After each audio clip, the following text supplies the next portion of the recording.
Hi there, thanks for joining me today. I have a little tiny bit of work to do on this cover.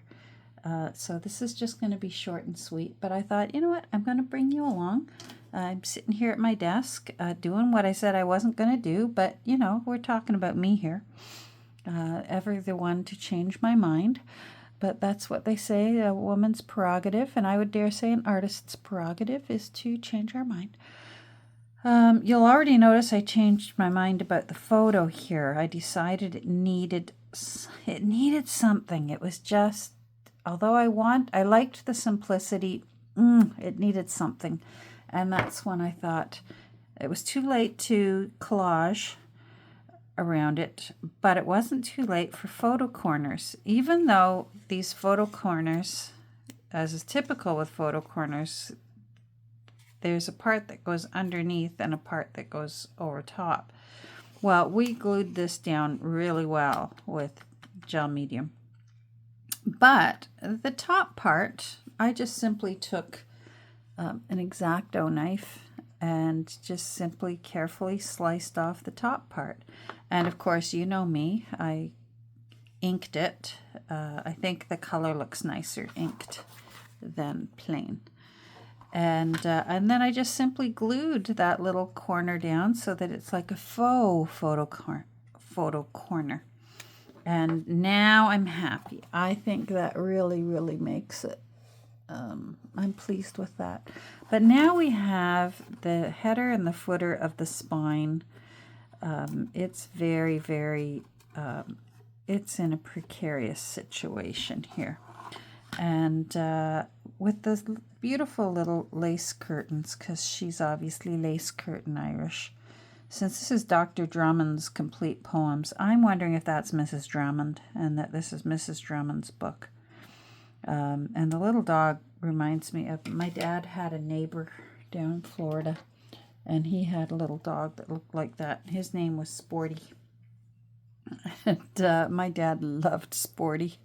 He had his own little jar of cookies, and Sporty could walk down the street. They were about 3 houses away. Sporty would once a day trot down the street to go visit my dad and have a cookie with him and sit with him on the porch, and then he'd turn around and go back to his house. This little guy looks like Sporty. Anyhow, I figured since she's lace curtain Irish, we need to use some old lace to fortify the top and the bottom of the head and the foot of the spine. So I have this really old lace that was gifted to me from, as ever, my darling Nancy. So I'm going to use it. It's so thin, but it will be perfect because it's going to get doubled up. And it will be perfect for the head and the foot, just to give it a little fortification, and also at the same time look pretty. And again, the lace with the little lace in the window, and maybe I'm the only one who would, if I hadn't pointed it out, notice the lace in the lace. But, you know, that's me. I forget what this was because I've already used another part of it. Maybe Nancy, maybe you can remember it, because it looks like it's part of a valance, because that looks like where the rod would go through. And I can't remember. I guess it doesn't matter now, but that would be even cooler if it really was part of a valance, because then the lace curtain Irish really would have lace curtains on the book. Let's just pretend, even though. We'll put on our imagination caps and we will pretend. So I'm just going to go around this shape here.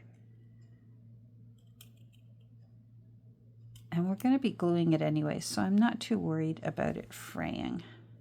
I'm not afraid of it fraying.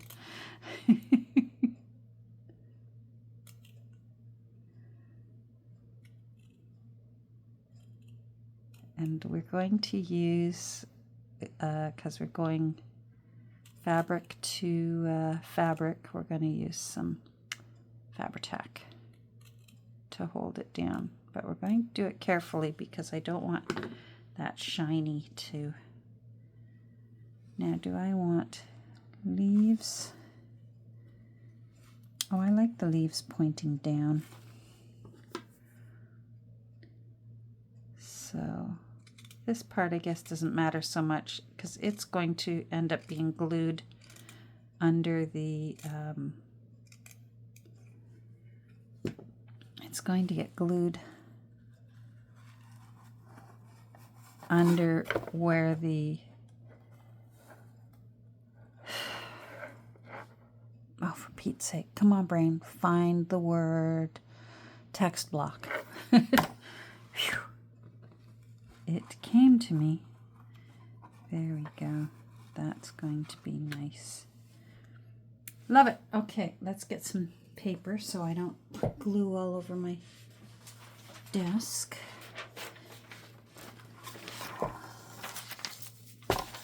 Oh, and then I'll be using this end for down here.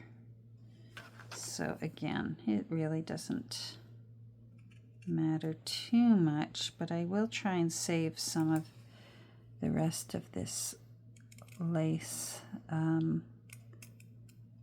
so that I'll sneak it in somewhere into a collage.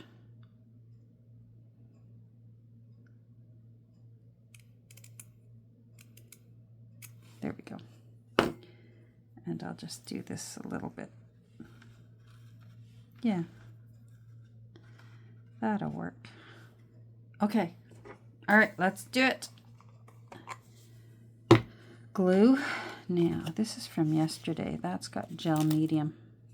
Gel medium.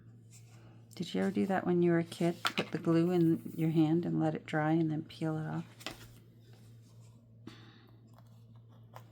I think we all did. It was fun. All right. Yes, I've still got blue fingernails and one naked nail. I think tomorrow I shall remove the blue and just go back to having naked nails. All right, so that can still be used somewhere. Those little leaves are pretty. Now, I'm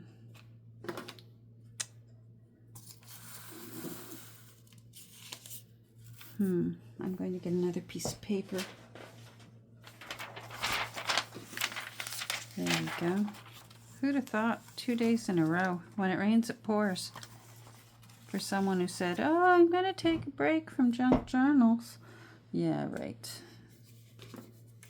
Never believe me. There's a fly in here. Somehow it got in the house. I think because the weather is finally nice here. The door's been opened and closed a lot. All right, we'll do that. The door has been opened and closed a lot, so...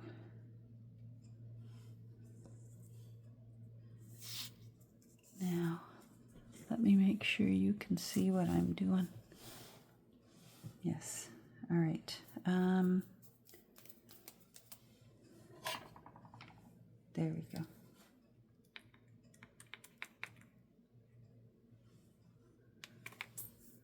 I'm wondering if I should have just put glue right onto the fabric. I don't know. Oh, let's just go for it. No guts, no glory.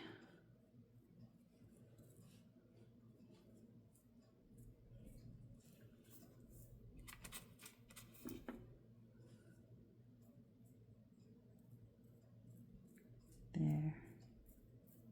All right, I'm going to stand up. Let's move that. Remove this. And there. I want it down a bit more. No.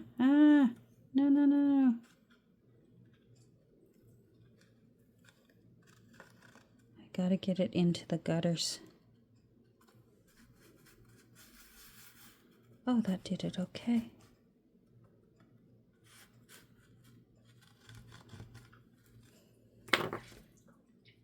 Oh no. Oh, whew. I thought I'd put it inside. Did I get much glue there? No. All right.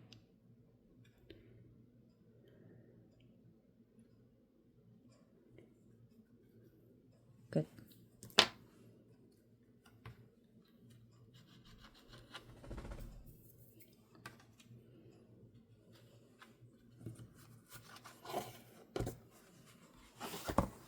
This side will be easier because I can simply slather on some glue here. It doesn't need to be quite so finicky.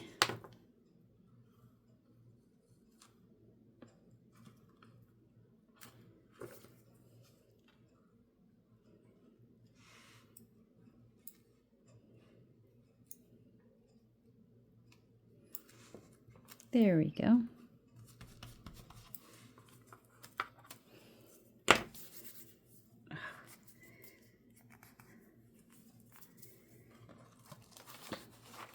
Let go, let go. Thank you. Let's see. Yeah, I don't mind that at all. And a little bit on the back side. And then a little bit there. That looks nice. I wonder if I want to move it over a little bit or if it's too late. Yeah, it's too late. Okay. You know what? We're going to live with it. It's beautiful.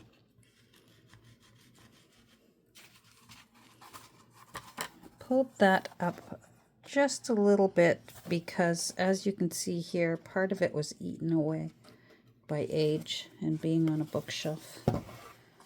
All right, so let's do this one. What's the right side? There, so the glue goes on this side. All right, more glue into the Pringles lid.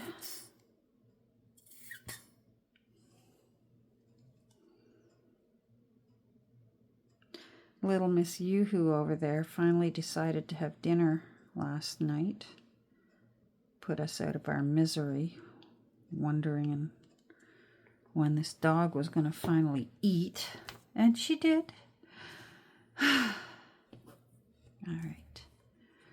And then she decided this morning, you know what? I tortured them enough yesterday. I'll eat breakfast. So that was very nice of her to eat breakfast and not torture us.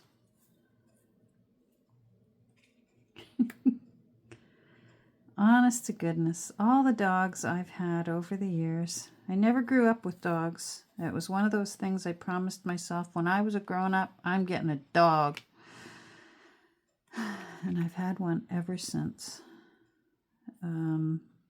Sometimes more than one. And then, of course, I found my sweetie pie, who is also a dog person. I wish you could see him with... oh boy. Well, it's obviously the right time. Fabri-Tac and 3-in-1 is acetone based, so if you're wearing nail polish, say goodbye to it if you get the glue on. Anyhow, I've never had a fussy eater. They've all been actually the opposite. They've all been little pigs. You have to watch your fingers if you're handing them food because they'll take your fingers with it. You know, a little treat or that. Oh my goodness, we had a lot of characters over the years.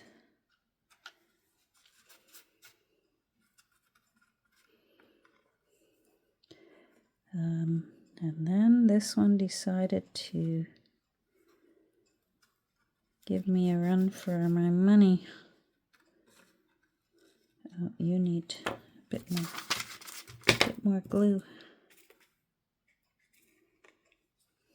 Boy, this is taking longer than I thought, but I talk a lot, so part of it's my own fault. There we go. I've got spider webs everywhere.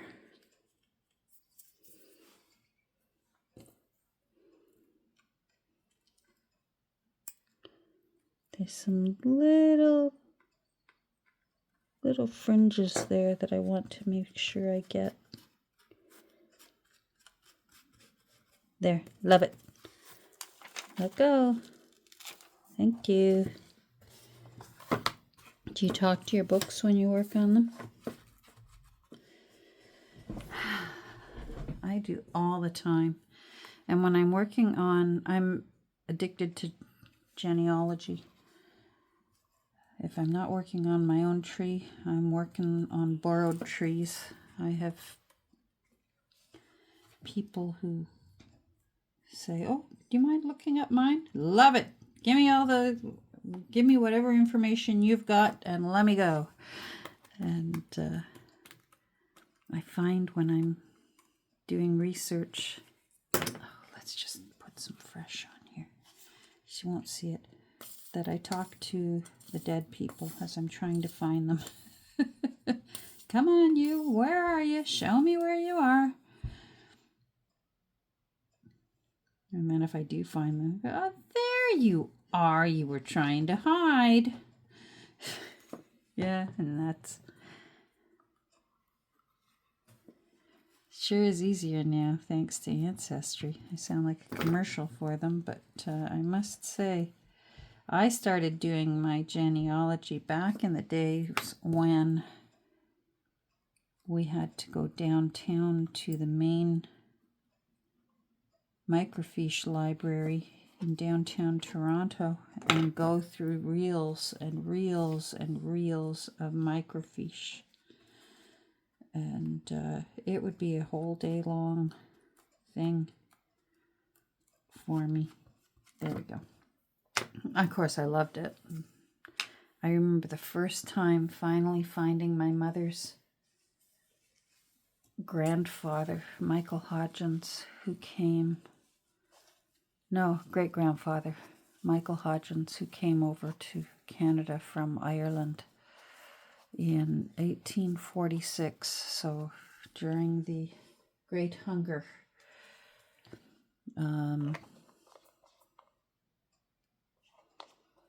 And I remember finding him. I almost cried. I thought, oh my goodness, there you are. I've been looking for you. And of all things, it was like that old standing Irish joke, because he came with his two brothers, John and Patrick. Mike and John and Patrick walked into a bar. There's my poor Irish accent. Okay, that looks nice. I'm happy with that. I think that's just a flaw in the lace. I don't think that's curled over. Oh, no. Maybe it is curled over.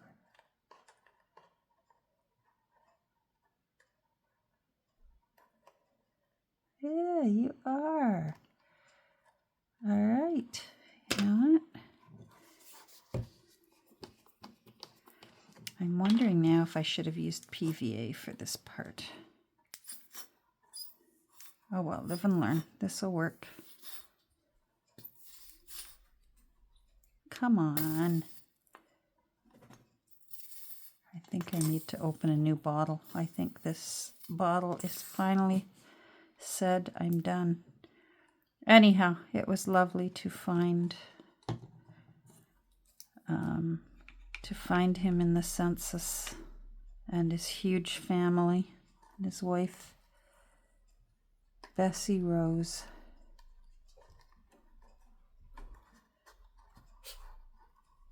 Who died giving birth to their 13th child. The priest came over and baptized the baby and gave Bessie the last rites. And then the following year I found Michael getting married. You had to.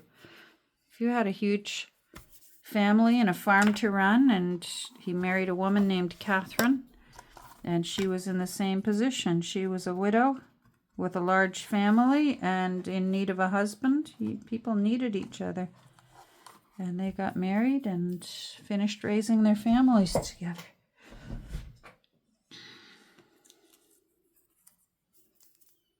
And Michael's son, John, was my mother's grandfather, John Hodgins. And that led to a whole string of John Hodginses. Another John Hodgins, and then John Ross Hodgins, but he went by his middle name. That was my mother's dad. So although his first name was John, he went by Ross. And then my mother's older brother got named John Hodgins, and his son got named John Hodgins. You know what? I'm not sure whether my cousin John had a son named John. I better look and see. You'd think I should know, but I've never met him. He lives out in British Columbia. They moved to British Columbia before I was born. So, you know what? I better find out if John's got a son named John or whether they broke that tradition. There we go. All right, so our lace curtain Irish Mrs. Drummond has lace curtains on her spine, and she will be lovely. Now, if you look carefully, there's some areas on the book. I haven't decided yet. I'm going to have to fill these in with glue and pinch them. That's easy. Whether I'm going to color that dark brown or whether I'm going to leave that worn out, I haven't decided yet. We'll do it together the next time we get together. So I hope you found that interesting. It did end up taking longer than I expected, but that's okay. It gave us a chance to have a little visit. And I hope you have a great rest of your week. I'll save this so I can use it somewhere else. And I'm going to let Mrs. Drummond's spine dry, and I'm going to go find something else to do. So take care. I hope you're safe and that you're healthy physically and emotionally during these turbulent times, and that so are your loved ones. We'll get together soon. Say hi down in the comments, and I'll say hi back. Bye.